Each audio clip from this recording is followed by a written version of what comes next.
Hey guys, we're back, and actually, hey Otis. How's it going, guys? Good. Good. Anyway, today we're gonna do a story. I'm gonna tell a story, and it's gonna practice your listening and ability, hopefully, for yourself to speak a story, to tell a story. Because when you are, in life and learning a new language, it's kind of hard to tell stories. So it's good practice to kind of hear how stories are told. Right, it's difficult to explain a whole situation that happened. It's easy to say maybe one sentence, but a whole story is a lot more difficult. So we're just going to try to practice this. Yeah, this yeah. aspect I right think now. this one's pretty natural. So let's give it a go. Okay, try here we it. go. Yesterday afternoon, I went for that job interview. It was the worst experience in my life. For some reason, I put on my resume that I could speak Japanese, which is a total lie. The job had nothing to do with Japanese, so I guess I just thought I would put it down to make myself look more well-rounded. I never thought that they would actually test me on it. It turns out that the guy interviewing me had lived in Tokyo for 8 years. His Japanese was great. The first thing he said to me was something in Japanese, which I obviously did not understand. I felt so nauseous.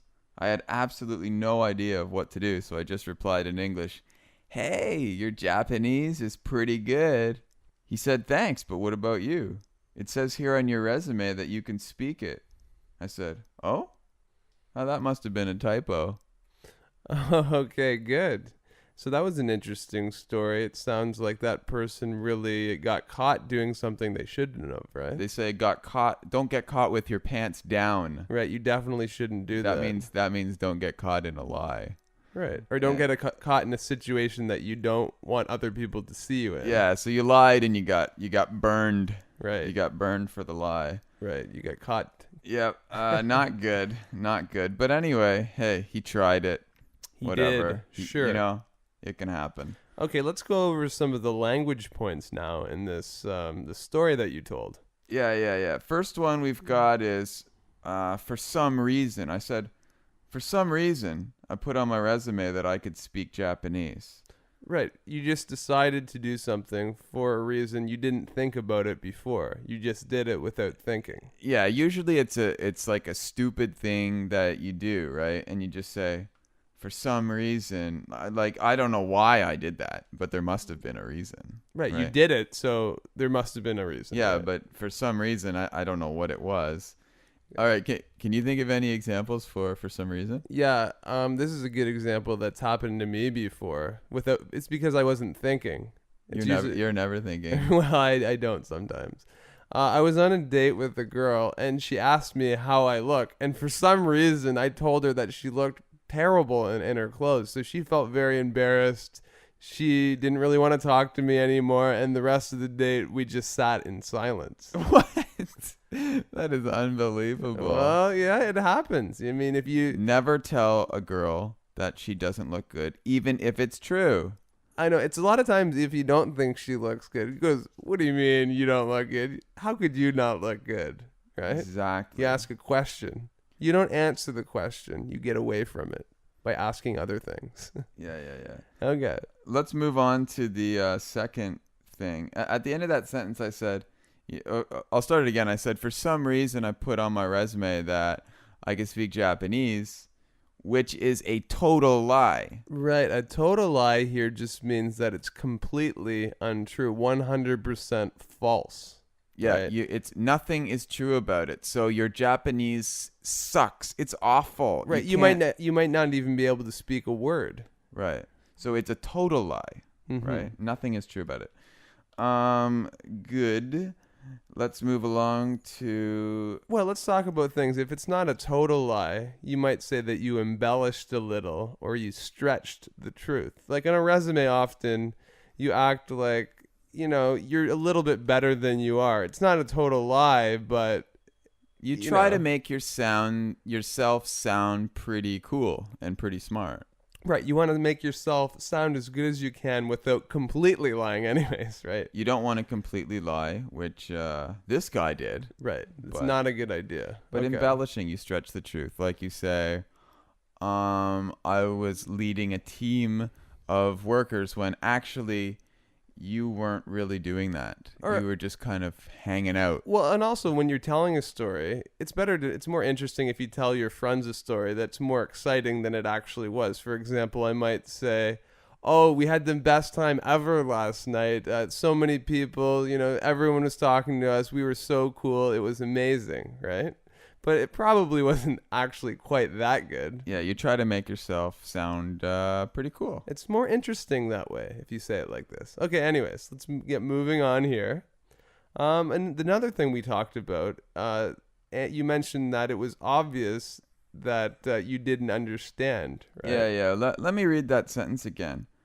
The first thing he said to me was something in Japanese, which I obviously didn't understand.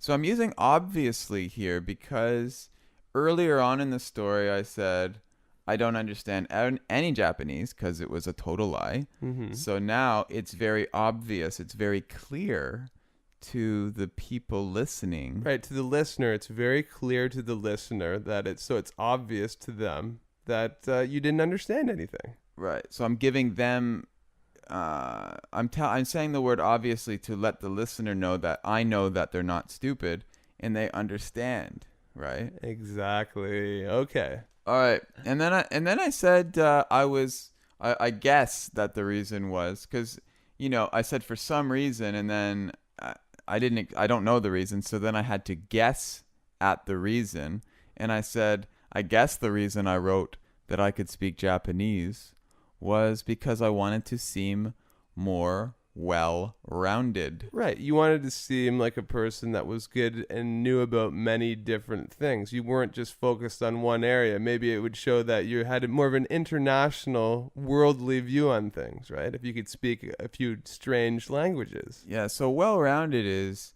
you're good in many different areas of life and you have many different kinds of experiences. You're a well-rounded person. Right. You can also use well-rounded in one specific area. Like you can say, I'm a well-rounded student, just meaning that you're good at all the subjects, not just math or not just English. Yeah, right? well-rounded in one area, like being a student. What's the opposite of that, actually? One-dimensional. Right. You don't want to be one-dimensional. All right, nauseous. I said, I felt so nauseous. Oh, I felt very sick, right? I didn't feel good at all. But nauseous is a special kind of sick. That means you feel like you are going to throw up. Right, in your stomach, that feeling you get, you feel very weak and nervous, and it's a very awful feeling. It's different than having a cough or something, that's for sure. Yeah, but it means you want to throw up, that feeling in your Right. stomach. It's not good. No, it's not. And then I tried to lie again. I know at the ending. end. The ending was very funny here. Yeah, so at the end he said, "Thanks, but what about your Japanese?" And then I said, "Oh, that must have been a typo." Right. So I'm covering my lie. I'm trying to. But let's talk about what a typo is first. And the reason it's funny because a typo is just a small error in maybe like one letter mistake in your resume. Yeah, it's like, yeah, exactly. So a typo is like a typing error, a typing mistake. So if you spell the word dog D-D-O-G, nobody's going to do that, but maybe your finger made a mistake and pressed the D twice. That's a typo. Right, you didn't completely check it over. But nobody would say that. If you wrote, I speak Japanese, Right. that's certainly not a Right, mistake that you didn't mean to make. Right, a whole sentence is not a typo. Yeah, and that's so- why it's funny. So I covered the lie by nobody would ever believe that. I So know. it's not really a typo. Understand that was a total joke. Right. Again. So anyway, lots of stuff here and pretty good story. Right. So I think you should probably have another listen if you didn't totally get everything. Yeah, listen again. It's good practice. And then look at the reading material here on China232.com, and then we can talk about some different aspects of it as well. All right, so we'll see you next time. Have a good one. All right. See you guys.